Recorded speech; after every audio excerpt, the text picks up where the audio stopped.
Bismillah, alhamdulillah, wa salatu wa salam ala rasulillah. We'll start the first session with Tafsir, then we'll go to explanation of Hadith.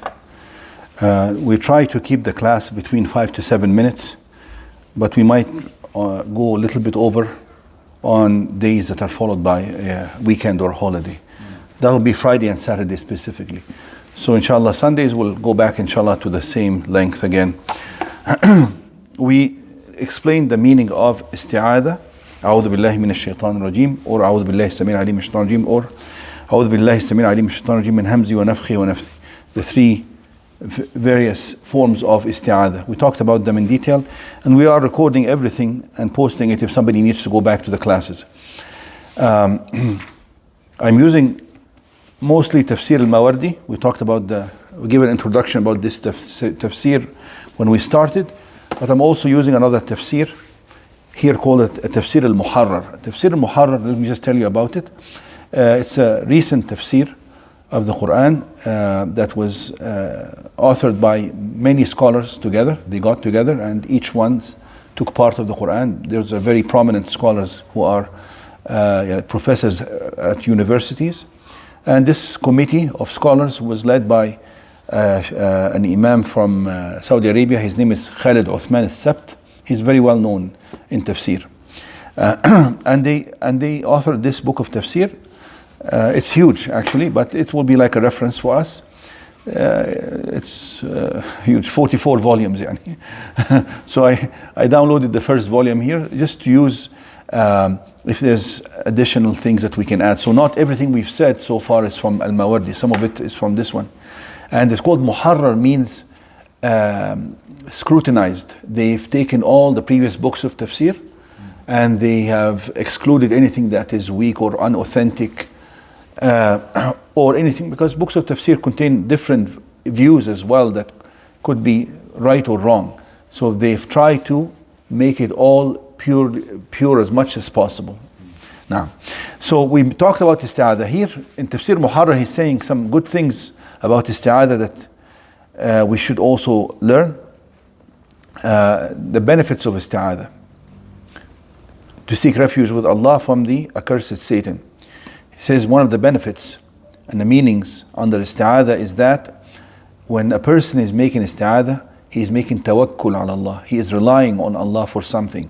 That reliance is to protect him and save him from the evil effects of Shaytan that may prevent him from benefiting from the Quran or from anything, from his salah, from his Quran.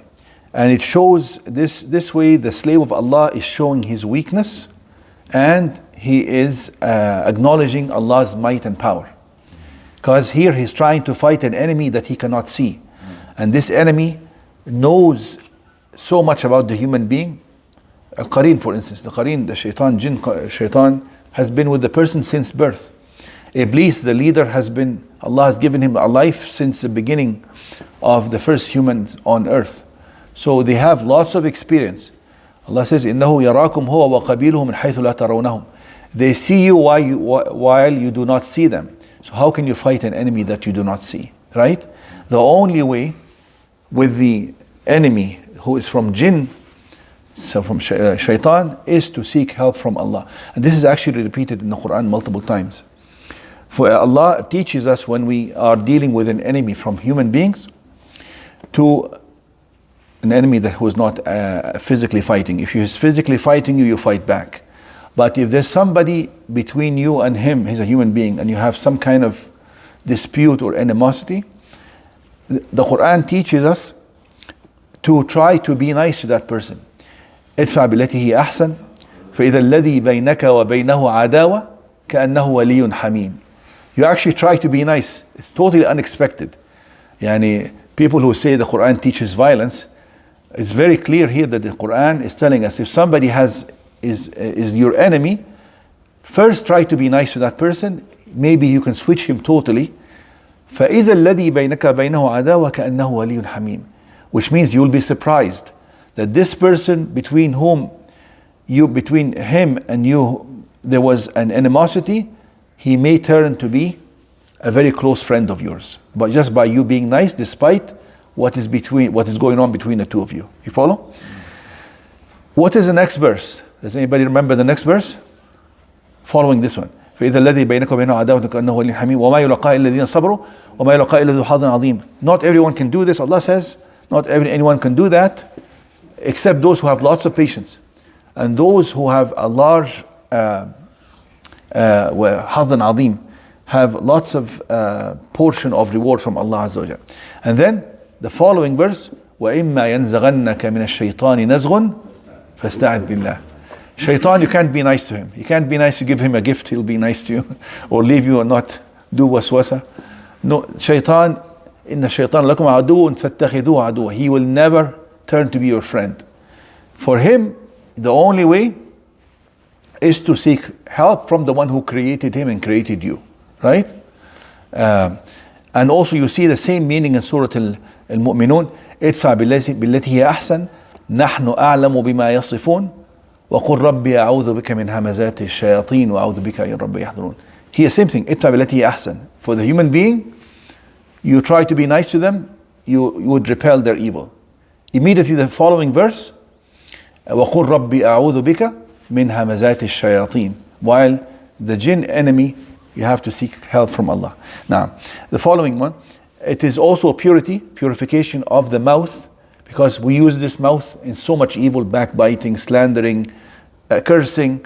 So it doesn't befit that the same mouth that you have used in all these evil things, now you're reciting the pure word of Allah Azza wa Jal. So you have to cleanse the mouth with the أعوذ بالله من الشيطان الرجيم. It's a type of respect and honoring of the word of Allah Azza wa Jal before you actually recite it, right? And also, because when you recite the Quran, it is well known and mentioned in multiple ahadith that when you recite the Quran, you draw near the malaika. You draw near the malaika. In some narrations, they say the longer you recite, the closer the malak, the angel, comes to you. In some narrations, it says that the angel will be so close, face to face, that the recitation will go from your mouth to his mouth. There's a hadith like this. And you know the hadith of the Sahabi, I don't recall his name, whom was reciting the Quran and he saw like chandeliers or lights above him. But then he was reciting Surah Al-Baqarah. And his horse started moving around because started getting scared from all these lights. And those basically were also angels and as-sakinah tanazzalat al-Quran.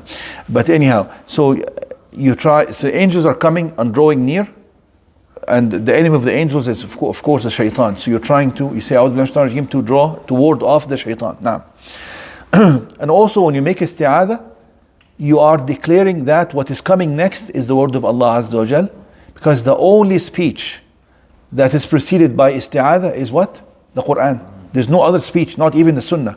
You don't say A'udhu billahi minash shaitanir rajim and then you read the hadith. You don't do that. It's only the word of Allah Azza wa Jal. So something very exclusive for the Quran.